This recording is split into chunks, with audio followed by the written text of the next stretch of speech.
নানা ঘটনার মধ্য দিয়ে জাকসু ও হল সংসদ নির্বাচনের ভোট গ্রহণ শেষে গণনা চলছে। ছাত্রদল, সংসপ্তক পর্ষদ, বামপন্থী সম্প্রীতির ঐক্য পরিষদ সহ 4 প্যানেল ও 5 স্বতন্ত্র প্রার্থী পুনর্নির্বাচনের দাবি জানিয়েছেন। পরাজিত হবে বলে ছাত্রদল নির্বাচন বর্জনের ঘোষণা দিয়েছে বলে দাবি করেছে ইসলামী ছাত্র শিবির। এই মুহূর্তের পরিস্থিতি জানাতে জাহাঙ্গীরনগর বিশ্ববিদ্যালয়ে আছেন সাদি মাহমুদ। সরাসরি যাব তার কাছে।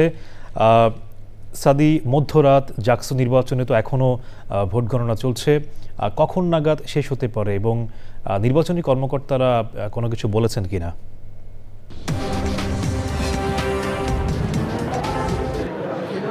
সামির, ধন্যবাদ আপনাকে।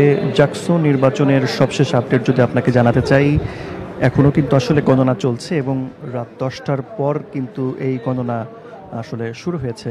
আর আপনি দেখতেই পাচ্ছেন যে আমি জাকসু নির্বাচন কমিশনের যে কার্যালয় আছে সেখানে অবস্থান করছি। এখানে কিন্তু ভোট গণনা হচ্ছে। আমি যদি আসলে আপনাকে একটু দেখাতে পারি তাহলে ভালো হয়। আসলে আপনি দেখতেই পাচ্ছেন যে জাকসু নির্বাচন কমিশনের যে কার্যালয়, এখানে কিন্তু আসলে ভোট গণনা হচ্ছে। নির্বাচন সংশ্লিষ্ট যে কর্মকর্তা যারা আছেন তারা কিন্তু ব্যস্ত সময় পার করছেন।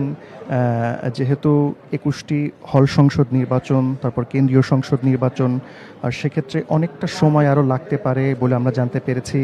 এখন পর্যন্ত 5টি হল সংসদের যে নির্বাচন হয়েছে সেই নির্বাচনের গণনা কিন্তু শেষ হয়েছে। 6 নম্বর হল সংসদের নির্বাচনের গণনা এখন চলছে এবং যেহেতু 21টি হল সংসদ আছে, অনেক দীর্ঘ একটা সময় লাগবে। আমরা ধারণা করছি যে আগামীকাল আসলে দুপুর নাগাদ সবশেষ ফলাফল আমরা আসলে জানতে পারবো এবং নির্বাচন সংশ্লিষ্ট যে কর্মকর্তা যারা আছেন তাদের সাথেও আমি কথা বলার চেষ্টা করেছি। তারা কিন্তু একই কথা বলেছেন যে যেহেতু 21টি হল সংসদ এবং কেন্দ্রীয় সংসদের ফলাফল দিতে হবে, সেক্ষেত্রে তারা ম্যানুয়ালি সব ফলাফল আসলে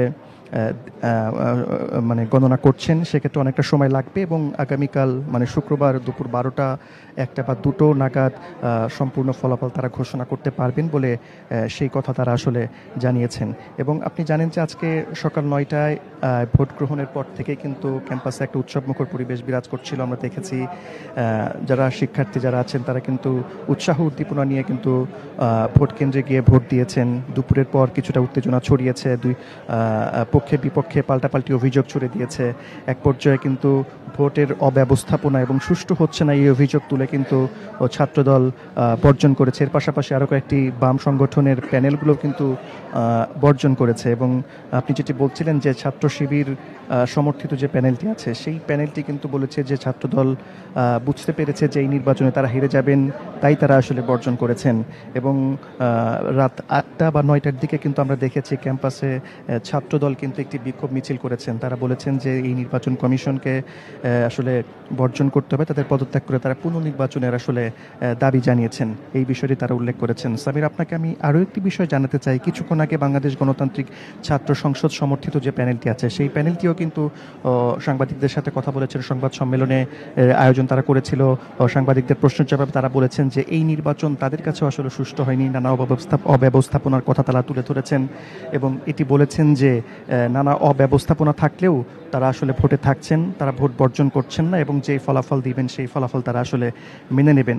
এবং তারা এই বিষয়টি উল্লেখ করেছেন যেহেতু সব ধরনের অব্যবস্থাপনা তাদের নজরে এসেছে, তাই তারা আসলে বলেছেন যে এই রকম জাকসু হওয়ার চেয়ে না হওয়াই আসলে ভালো। এবং যারা বর্জন করেছে এই দায়িত্বে কিন্তু প্রশাসনকে নিতে হবে, তারা কিন্তু খুব কঠোরভাবে এই বার্তাটি আসলে দিয়েছে।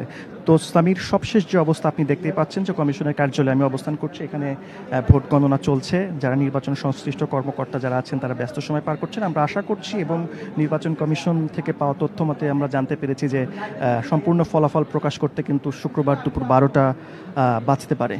তো সামির, এই ছিল আমার কাছে সবশেষ আপডেট। সাদি, আপনাকে ধন্যবাদ আমাদের সাথে যোগ দেওয়ার জন্য।